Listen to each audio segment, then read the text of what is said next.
On the agenda tonight, we're going back to 1966. We're going to be taking a look at Barbara Lynn, and she's going to be performing What Did I Say?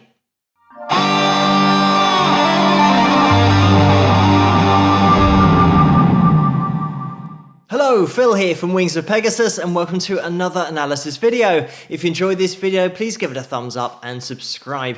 So we're going to watch this the whole way through because it's just over 3.5 minutes in length, and also we have Clarence Gatemouth Brown here playing rhythm guitar next to Barbara. So let's get Barbara, Clarence and the whole band up on screen and see how they get on.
Misery.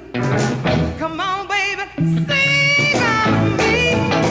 Said I feel alright. Feel alright. Yes, I feel alright. See the man in that blue shirt. He knows how to jet. Oh, yeah. Said I feel alright. Feel alright. Feel alright. Yeah, baby, one more time.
And there we have it. As always, the link to this video is going to be in the description below, so you guys can head there if you want to watch it all over again and multiple times.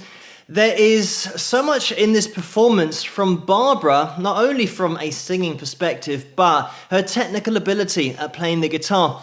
As soon as she starts playing rhythm with her rhythm hand, she is left-handed, so you would have noticed that already. So I'm just going to call it her rhythm hand rather than the right hand, which is going to be the case for most players. But here, flipped around, using her left hand, you can see the way that she's got that thumb pick on, which means that she alternates between using her fingers on her left hand and also using the thumb pick to play the lead parts.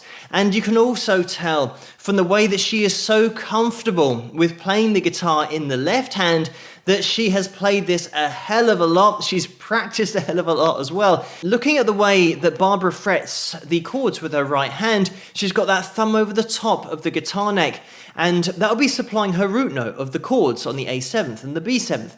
And it's not a shape that you instantly pick up as soon as you start playing the guitar. To begin with, most people start playing bar chords with the first finger going all the way across the guitar, and then might advance towards having the thumb over the top when they start to blend rhythm playing and lead playing together.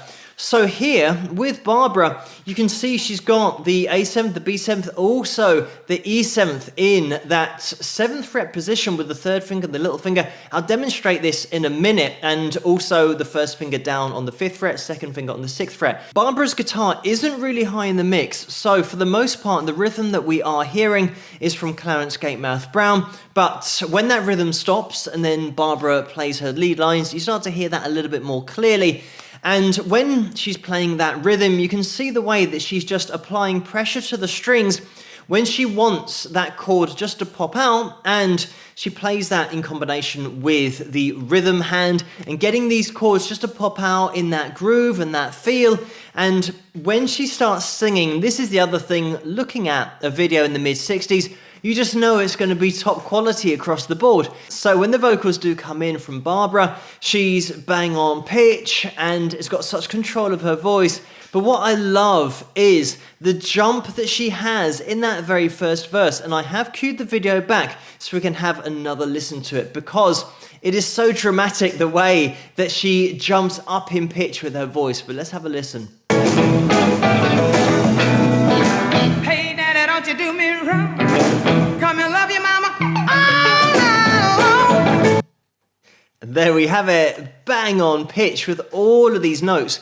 But the way that we are around E4, in fact, E4, G4 as well for the beginning of that verse, but then Barbara just shifts it into another gear and hits a D5, which is a lot higher in full chest voice, a little bit of rasp in there as well. So instantly you're taken on a journey vocally, because you've got such drama and so much emotion and feeling in the vocal when it gets pushed up with such an increase in pitch and keeping it in chest voice. That's where the emotion is. She doesn't flip up to a softer sound for that D5. She just keeps it in that same register that she sung the E4 and the G4. So we've got that top vocal ability as well as technical ability, and it's something that people took for granted back in the 60s, that you had artists like this who could not only sing really well but had sat down and mastered an instrument. And I'm talking about years and years and years of playing here. This isn't a standard that you get to in a couple of months of playing, or even maybe a year of playing. It is multiple years of being so comfortable with playing that instrument that you can then start to sing at the same time, and all of the playing is subconscious. As soon as a player breaks off into a lead section playing single notes, that is now really upping the difficulty. You have to work so hard at getting your technique right and keeping all the other strings quiet, making sure that you're picking the right string to begin with, just to play a lead solo on the guitar. A lot of people who don't play won't necessarily understand the difficulty that is involved with holding down a lead section. So getting into the guitar very quickly, I've got the thumb pick on my thumb, and Barbara's using her hand and pretty much probably the nail of her first finger and second finger, or even more than that. It is difficult to tell, but she's got this technique of hitting down on the strings with quite a wide motion, and having that technique, she's jumping in with the chord. So we've got this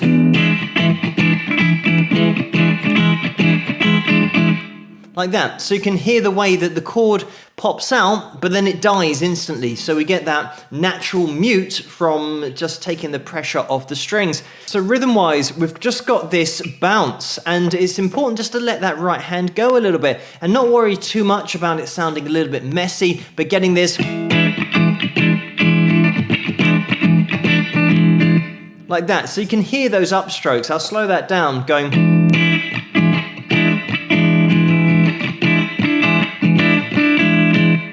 like that, and I'm just trying to keep it relatively authentic by using my first finger for the rhythm. You can use a pick if you want to do this as well. It's going to be the same strums that you're putting in and emphasizing in the same directions with those upstrokes. But that chord that we've got here is just an E7th, and it looks like Barbara is just playing it as far as the B. So we've got the low E string if you want it, and you can mute that if you want to get it sounding a little bit tighter and less messy or less full, because if you do hit that low E string and I go, it's filling out the sound because that low E string is just ringing out, it's droning the whole time. Whereas if I mute that and go, you start to get a more concise sound and a little bit closer to this performance. You don't hear that low E ringing out the whole time. So the chord shape that she's got is just the E7th here, and muting the high E string with the first finger while fretting that 5th fret of the B. So we get this sound. And then she's moving over to the A7th, which will be here, same fret, 5th fret here, and you might be playing this like a bar chord, but she's playing it with the thumb over the top, like I mentioned. So we've got that, and she's just jumping onto that chord, and the only other chord you're going to need is the B7th, which is just 2 frets higher, same shape, like that. And we move down to the A, then back into the E7th. So getting into the rhythm that Clarence is playing here, this is the guitar that we can hear most.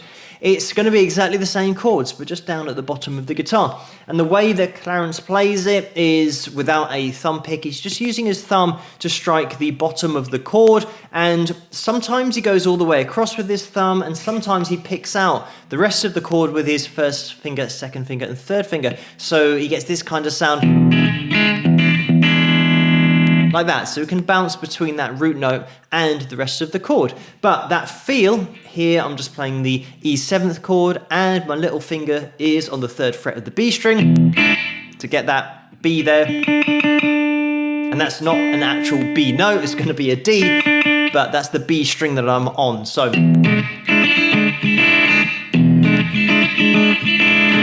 you want to keep that kind of groove in there. Then we shift over to the A7th, and again here. And you might want to throw in that 3rd fret with the little finger on that high E string. Then we're back into the E7th. And then we're into the B7th here. Into the A7th. And maybe you can throw in that little run at the top there, which is the 3rd fret. The 2nd fret to the open E string, back to the E7th, and then back to the B7th. Clarence is also throwing in a little run after the B7th, so we've got this. And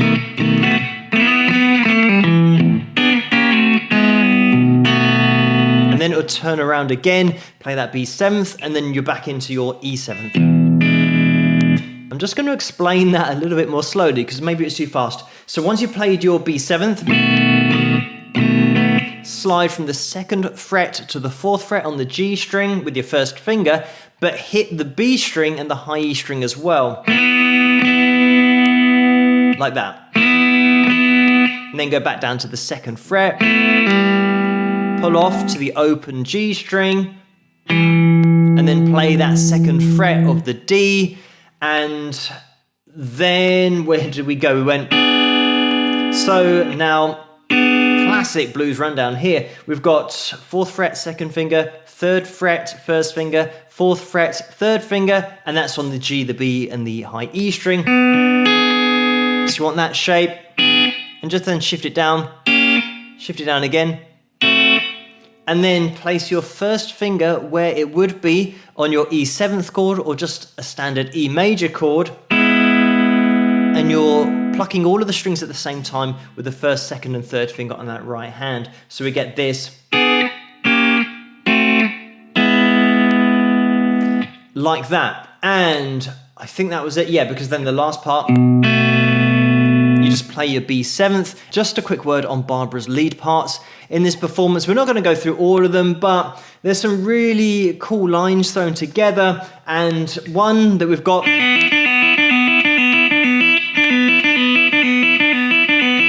just a pull off from that 3rd fret of the B string to the open B, and then the high E string follows on. Also, I love the little call and response that we get from this.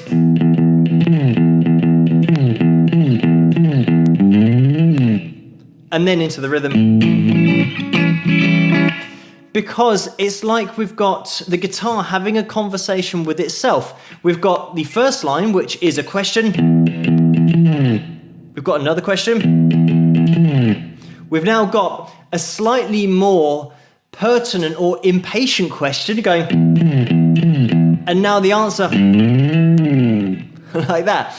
It's just something that's really cool, and it's not technically really difficult to play, but it just sounds great. And when Barbara throws it in there, it is effortless. You can tell that she's so comfortable with playing these lead notes, and it just adds something to the song and to the performance, and that's what it's all about. I do want to include a little bit of Barbara's background and career in this video, just briefly. She did start on the piano when she was young, but then switched over to playing the guitar, left-handed. As we can see, she was inspired by Jimmy Reed, Elvis Presley, Brenda Lee as well, and she started entering talent contests and started winning them. So she set up an all-female band, and Joe Barry saw her playing one day, and he managed to put her in touch with Huey P. Moe, who was a producer and record label owner at the time. So she recorded and released her first single, You'll Lose a Good Thing, in 1962,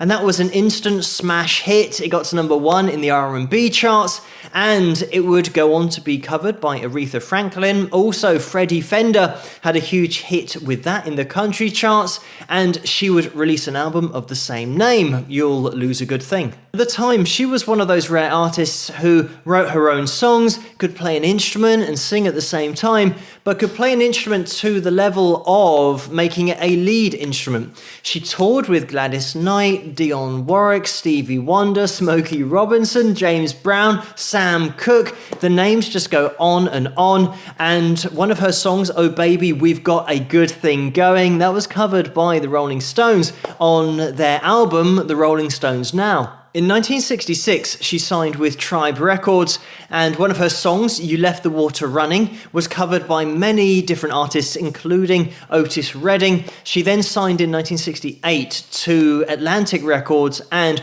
released her album that same year called Here Is Barbara Lynn. In 1984, she toured Japan and released a live album in 1988, and that was called You Don't Have to Go. In 1993, she released So Good, and in 1996 was Until Then I'll Suffer. Getting into the 2000s, in the year 2000, she released Hot Night Tonight, and in 2004, she released Blues and Soul Situation, and that is her latest album to date. And she is still going, and in 2019 she was due to perform at the Experience Hendrix tour, but I think that performance didn't take place for whatever reason that was. But Barbara is still around and still very much rocking and rolling. But it's great to have a look back here at Barbara live in 1966 with technical ability on that guitar playing lead, but also with that voice. Thank you guys so much for suggesting this video for me to take a look at, and keep those suggestions coming in the comments below. Let me know what you guys think, and if you enjoyed this video, please give it a thumbs up and subscribe, and I'll see you guys at the next one. Rock!